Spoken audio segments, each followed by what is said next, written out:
What's happening with the Leduc real estate market? I'm here to tell you. Please make sure to hit like, share, and subscribe to this video and to my channel. That would mean a lot to me.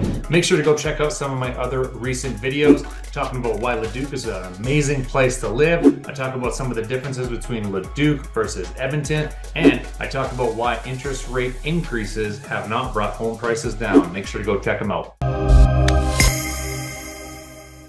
My name is Jesse with the Loader Real Estate Group at eXp Realty, here with another monthly market update. All right, so I've said this in like all my update videos. I know that like these are kind of boring and nobody likes to hear a bunch of stats, but I'm just gonna quickly go over kind of where the numbers are sitting at and then what I think that actually means to like the general public. All right, so what I'm looking at is what happened in the last 90 days versus the same set of 90 days in 2022. It gives you a much better idea of what's going on in the market, instead of just comparing to what happened last month and the month before and the month before, right? That does give you some sort of trends, but I want to know where we were last year versus where we are right now. So here we go. Last year in 2022, during the same time frame, we had 184 sales for an average sale price of 396 grand, and homes took an average of 31 days to sell. All right, so that's like nothing crazy in the Leduc market. When you fast forward to this year, 2023, we had 178 sales, so that's down about 3%. So that's the number of homes that are selling is slightly down.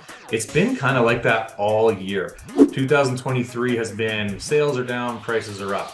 And that's still staying true here. So like I said, $396,000 and change last year. We're at just about $405,000 now. So that's not much of an increase. It's only a couple percentage points. And the days on market isn't much different either. It's off by like a few days longer this year than it was last year. So sales down 3%, price actually up 2%. So a 2% increase from where we were last year is actually, I think, the smallest percentage increase this year on these videos that I've done. A lot of times it's been in between 4 to 8%, kind of at 5-6 is probably what the average of where we are this year compared to where we were in 2022. It's a slow, steady increase, couple percentage points, nothing to get upset about. But again, if you're wondering like how the hell are these prices still increasing when all these interest rate hikes are happening, make sure to go check out my other video.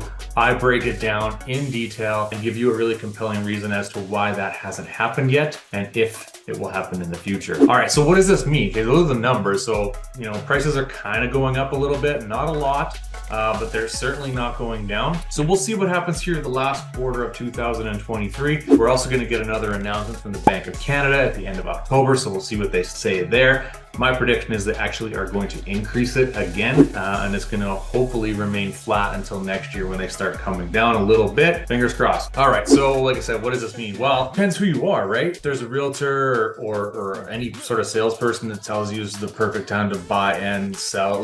Like that's, there's no such thing really, right? Like when you're buying and selling, so you're just trading in the market, it doesn't really matter what's going on. You're probably going to do really great on one and not so great on the other. So again, depending on when you bought your house and all that kind of stuff, what your old interest rate is compared to what your new interest rate is going to be. There's a lot of factors that go into, is this the right time to sell my house or not? But all of that aside, if you were somebody who is in a house right now, maybe you've outgrown it, maybe you're having another child, maybe it's just a little bit too small, maybe you just want a bigger house, nicer stuff, that's okay too.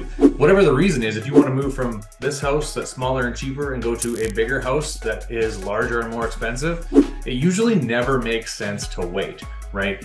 If you're going to wait for this house that you're currently in to increase by another 5%, well, that just happened to this one as well. So you actually just lost money because this one increased by probably the same percentage point or very close to it, but it's more valuable. So you just lost money by waiting, right? So when you're just trading in the market, it usually doesn't make sense to wait. Do whatever is best for you and your family and the circumstances around the reason for even making the move in the first place, right? Now, if you're somebody who's downsizing, it's kind of the same thing, but like almost in reverse. Like if you have this huge monster house, now maybe you're an empty nester and you're going to downsize to a smaller duplex, townhouse, condo, something like that. You know, maybe it does make sense to wait a little bit to see kind of what happens here over the next 6 to 12 months with interest rates, with everybody coming up for renewals and seeing what the market does before you make your decision, because there's a fairly good chance that, you know, your house will be worth more, I think, in 2024. I do think that will be the case. So maybe it makes sense for you to wait for your big gigantic house to be worth a little bit more, boom, sell it then, and then go buy the cheaper house. So again, there's lots of factors that go into that, more so than just what percentage points is the market market increasing or decreasing by. But I'm always here to help you kind of figure out and navigate that, because that is the hardest part, is when you already own your own personal home, I have a mortgage on it, and you want to get another one with the same thing with a mortgage on it. You got to move money from one house to the other. It's a real juggling act to kind of figure out how to do this. So that's one of the things that a realtor will help you navigate, and I would love to be that person for you. Okay, so prediction time. I know everybody kind of wants to know. The number one question I always get asked is, hey, how the market's going now, and then the next follow-up question is, what do you think it's going to do? So listen, I don't have a crystal ball. If I did, I would not be doing this right now. But in my video that I've referenced a couple times here, we're kind of in an arms race right now. So the race is between this is a huge number of people are coming up for renewal on their mortgage, right? So a lot of people that have got mortgages in the last 2 years, most of them got like a 5-year fixed rate, 4-year fixed rate, something like that, because the rates were so low, it made sense to do that. So all those people are going to be coming up for renewal within the next, year and a half to 3 years, let's say.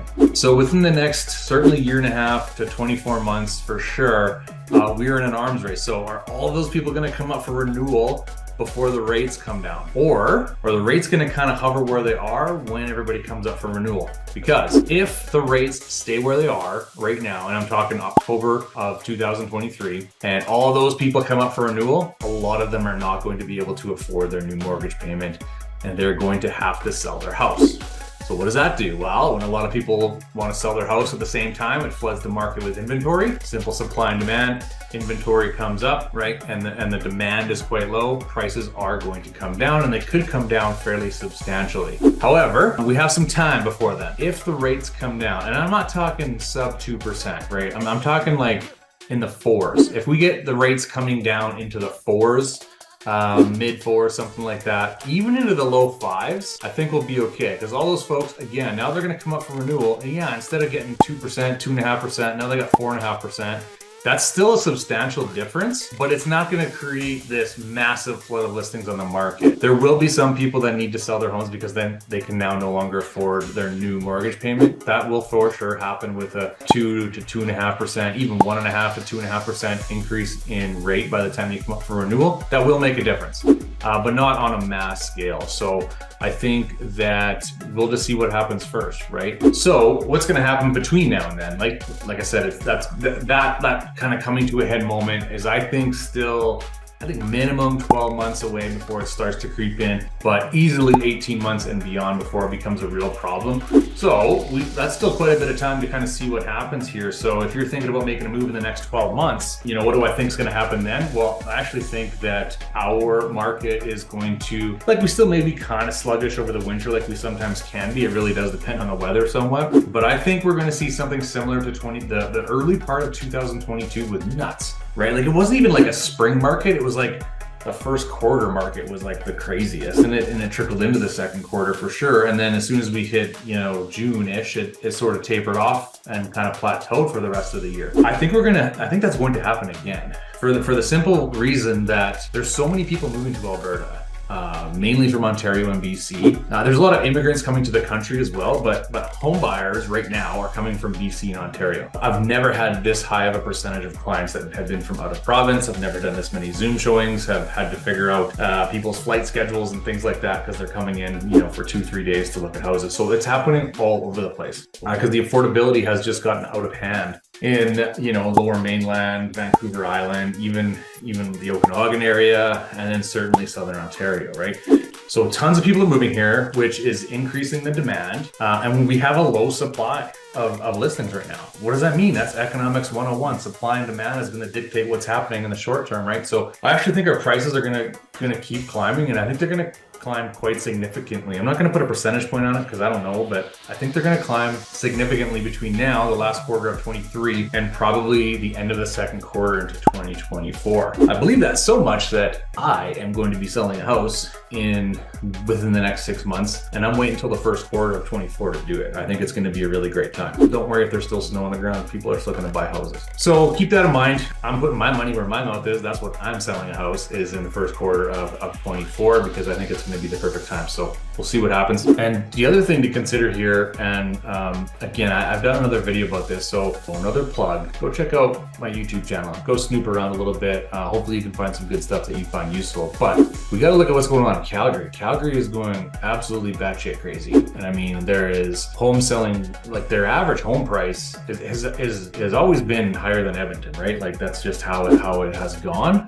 But we usually trail behind anywhere from like 6 to 18 months behind what they're doing. And home prices have skyrocketed.